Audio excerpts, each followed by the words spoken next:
Bonjour à toutes et à tous les jeunes, j'espère que vous allez bien. Aujourd'hui on se retrouve pour une nouvelle vidéo.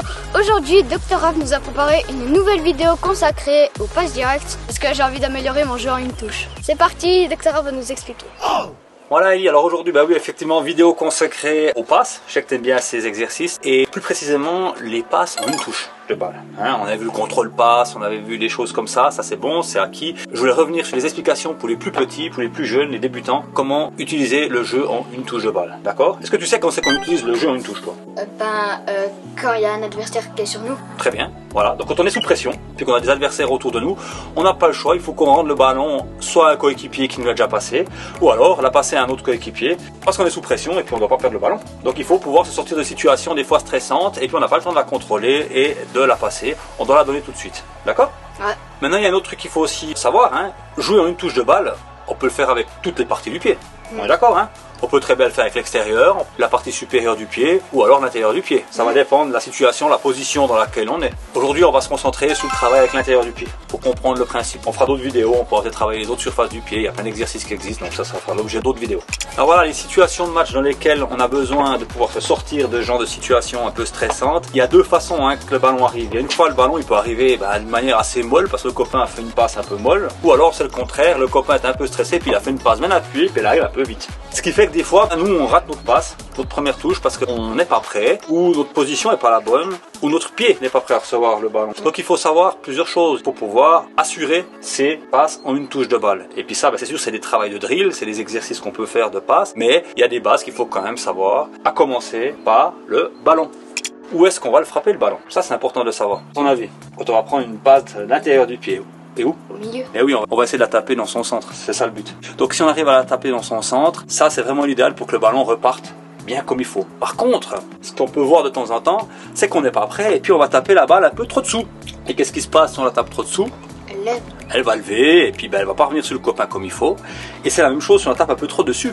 Là on a tendance à écraser le ballon et puis le ballon va partir, va peut-être faire des rebonds et puis elle sera pas parfaite ta passe. Et puis je peux dire, rien de plus énervant que quand tu reçois une passe d'un copain puis qu'elle est mal dosée et puis tu la reçois des fois dans les jambes, dans les endroits où c'est assez sensible et puis ou bien alors que ça part aux fraises et puis finalement on n'arrive pas à la voir et puis que l'action elle est perdue, d'accord?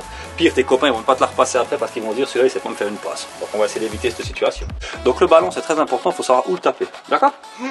Alors voilà, la balle, tu sais où la taper, c'est important. Maintenant, il y a encore un autre élément à prendre en compte. On a dit qu'on allait taper le ballon avec l'intérieur du pied, ça c'est une chose. Maintenant, il faut savoir exactement où avec l'intérieur du pied. Alors Eli, on a dit qu'on travaille avec l'intérieur du pied, c'est bien. L'intérieur du pied, c'est vaste, hein, c'est tout ça. On est d'accord que tu vas pas taper la balle avec ici, la pointe du pied, hein, parce que sinon la balle, elle va partir, va gagner, ça va tordre la cheville, tu vas rien en faire. Ni trop vers le talon, on va vraiment travailler avec cette partie ici. Et là, selon à la vitesse à laquelle la balle arrive, eh bien, il va falloir un peu doser. Donc, moi j'ai tendance à dire que c'est avec cette partie ici un peu dure, on va dire, du pied, qu'on peut redonner la passe, d'accord? Donc quand elle vient relativement lentement, c'est un peu mou, tu peux taper comme il faut la balle, on dit la claquer avec cette partie ici où c'est bien dur, où tu sens que tu peux vraiment taper le ballon, d'accord? Par contre, la petite astuce c'est aussi peut-être quand le ballon arrive un peu vite, on n'a pas envie que la balle elle parte, on n'est pas trop sûr de nous. Moi j'ai tendance à la prendre un peu avec la partie on va dire où il y a la voûte plantaire un peu là, juste en dessous, pas là-dessous bien sûr, hein, sinon tu vas écraser le ballon, ça va pas aller, mais juste un peu la partie dessous. C'est un peu plus mou là-dessous et puis on est peut-être un peu plus à l'aise aussi pour la remettre la balle, d'accord? Ça c'est à toi de choisir, c'est à toi de doser la chose. Voilà, donc on sait où taper le ballon, c'est une chose. Tu sais avec quelle partie du pied il va falloir utiliser pour pouvoir faire cette passe en une touche. Maintenant il y a une chose qu'il faut prendre aussi en compte, c'est la force avec laquelle tu vas taper le ballon. Parce que si le ballon vient très vite, tu vas pas encore foutre une immense pétée pour pouvoir me la rendre. Parce que sinon là je vais taper avec des noms d'oiseaux. Même chose si le ballon vient lentement, là il faut mettre un peu plus de force dans le ballon. Et tu ne peux pas rester encore à rendre un ballon mou s'il est déjà mou quand il arrive. Parce que sinon ça va arriver à rien du tout, vous allez perdre la balle et puis c'est terminé l'action. D'accord? Donc Eli, on est d'accord, si tu me passes ta balle assez mollement, je vais devoir claquer ce ballon. T'as vu? J'ai donné un peu de force dans la balle. Comme si je voulais shooter de l'intérieur. C'est normal parce que j'ai envie de donner de la vitesse, j'ai envie qu'il arrive à destination ce ballon. Sinon l'adversaire il va me prendre le ballon. Donc quand le ballon arrive lentement, effectivement, je donne un petit coup pour donner de la force, pour lui donner un peu de la puissance. Par contre, si le ballon il arrive plus vite et que je fais aussi ça, salut Eli, à demain, hein, bonne route. Si le ballon arrive vite, je peux pas encore donner de la force, sinon il va partir beaucoup trop loin. Ça va être ingérable pour la personne qui va recevoir le ballon. Donc Eli, dans cette situation-là, ça va, pas trop essoufflé? Non, ça va. Quand le ballon arrive fort sur toi, c'est sûr, tu as le droit de jouer une touche de balle de temps en temps. Il n'y a pas besoin de prendre cet élan là pour encore venir taper le ballon. On va juste bien positionner sa cheville et son pied pour pouvoir utiliser la vitesse à laquelle le ballon vient pour qu'il reparte autant vite. En fait, c'est comme contre un mur, hein. Quand le ballon il tape un mur, il rebondit autant vite. J'ai pas besoin de faire tout ça pour venir prendre le ballon. J'ai juste bien placé mon pied, cheville ferme, et tac, le ballon il repart comme il est arrivé. D'accord? Donc Elie, tu as bien compris la différence et c'est ça qu'on va travailler tout à l'heure.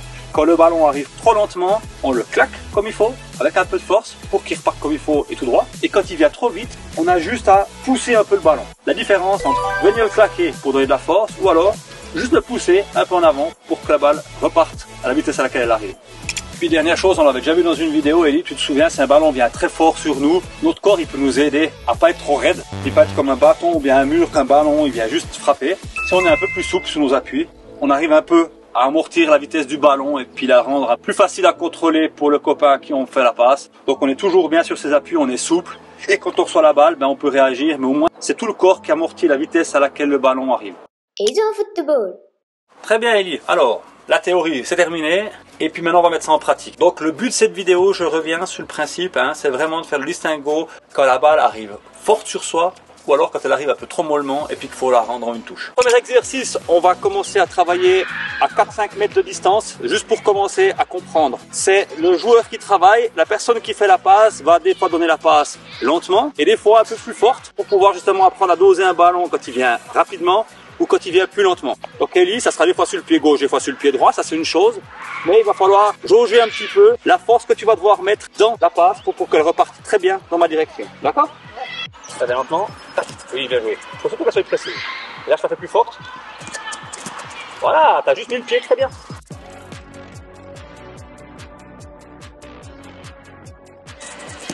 Ah.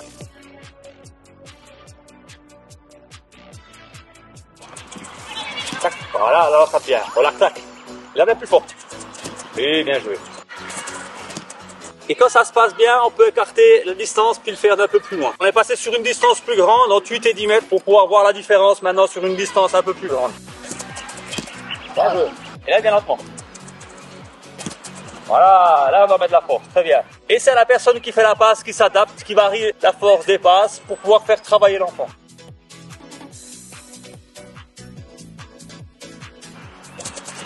Oui, voilà, bien joué. Bien.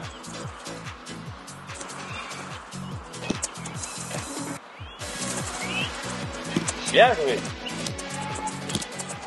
Voilà, donc le premier exercice, ça s'est bien passé. Tu as surtout appris à bien taper le ballon où il faut, avec la bonne force, selon la vitesse à laquelle le ballon arrive. Mais c'est arrêté. Là, on va faire un exercice maintenant d'une manière un peu plus réaliste et donc en mouvement. Alors, j'ai préparé pour cet exercice un triangle avec au milieu, ben là c'est le point de penalty, mais ça sera le point dans lequel tu reviendras après chaque passe. Donc, Elie, pour cet exercice, je ferai les passes. Et toi, de manière directe, tu me referas une passe, mais soit sur ta gauche, sur ta droite, ou après être allé tourner derrière l'assiette qui est, tu es juste derrière toi. Et à chaque fois, tu viens te remettre vers le point ici, et puis comme ça, je te redis gauche, droite, derrière, et puis tu devras toujours me redonner cette balle en une touche, d'accord? Et là aussi, je vais varier, des fois ça sera un peu plus fort, des fois un peu moins fort, mais ça sera à toi d'adapter ton corps, ta cheville, pour pouvoir me taper ce ballon comme il faut pour qu'il vienne vers moi. Gauche.